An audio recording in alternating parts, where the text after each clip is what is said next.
ഇന്നത്തെ സുവിശേഷം ലൂക്ക 24:35 മുതൽ 48 വരെയുള്ള വാക്യങ്ങൾ. മുറിപ്പാടുകളിലെ സമാധാനം, ഭയത്തെ മാറ്റുന്ന ഉദ്ധിതൻ. എമ്മാവൂസ് ശിഷ്യന്മാർ തങ്ങളുടെ അനുഭവം പങ്കുവച്ചു കൊണ്ടിരിക്കുമ്പോൾ യേശു അവർക്കിടയിൽ പ്രത്യക്ഷപ്പെടുന്നതും തൻ്റെ ഉത്ഥാനം വെറുമൊരു തോന്നലല്ലെന്ന് ബോധ്യപ്പെടുത്തുന്നതുമാണ് ഈ ഭാഗത്തെ പ്രമേയം. ശിഷ്യന്മാർ ഭയചകിതരായിരിക്കെ യേശു അവരോട് പറഞ്ഞു, നിങ്ങൾക്ക് സമാധാനം.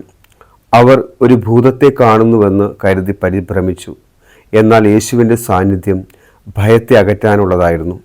അവൻ നൽകുന്ന സമാധാനം ലോകം നൽകുന്നത് പോലെയല്ല, അത് ആന്തരികമായ ഉറപ്പാണ്. നമ്മുടെ ജീവിതത്തിലെ ഭയത്തിൻ്റെയും ആശങ്കകളുടെയും നിമിഷങ്ങളിൽ യേശു കടന്നു വരുന്നത് സമാധാനം നൽകാനാണ്. കർത്താവിനെ തിരിച്ചറിയാൻ കഴിയാത്ത വിധം ഭയം നമ്മുടെ ഹൃദയത്തെ കീഴടക്കാൻ നാം അനുവദിക്കരുത്. എൻ്റെ കൈകളും കാലുകളും നോക്കുവിൻ, ഇത് ഞാൻ തന്നെയാണ്. യേശു തൻ്റെ മുറിപ്പാടുകൾ അവരെ കാണിച്ചു. ഉദ്ധിതനായ ക്രിസ്തു തൻ്റെ കഷ്ടാനുഭവത്തിൻ്റെ അടയാളങ്ങൾ മായ്ച്ചു കളഞ്ഞില്ല. ആ മുറിപ്പാടുകളാണ് അവൻ നമ്മെ എത്രമാത്രം സ്നേഹിച്ചു എന്നതിൻ്റെയും മരണത്തെ ജയിച്ചു എന്നതിൻ്റെയും വലിയ തെളിവ്. നമ്മുടെ ജീവിതത്തിലെ മുറിവുകളും വേദനകളും ദൈവം കാണുന്നുണ്ട്. ക്രിസ്തുവിൻ്റെ മുറിവുകൾ നമുക്ക് സൗഖ്യം നൽകുന്നത് പോലെ നമ്മുടെ വേദനകളും ഉദ്ധിതനായ ക്രിസ്തുവിനോട് ചേരുമ്പോൾ അർത്ഥവത്തായി മാറുന്നു.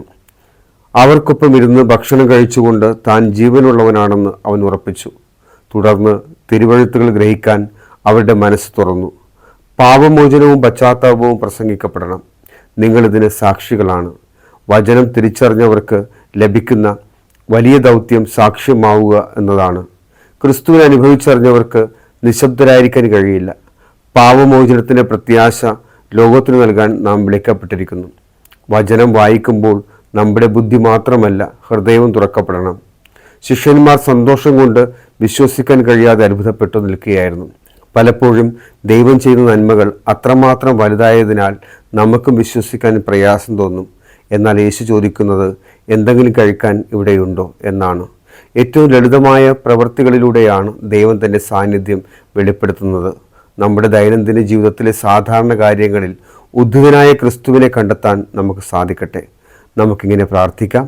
കാരുണ്യവാനായ ദൈവമേ, എൻ്റെ ജീവിതത്തിലെ അസ്വസ്ഥതകൾക്കിടയിൽ സമാധാനം എന്ന അനുഗ്രഹവുമായി കടന്നു വരണമേ.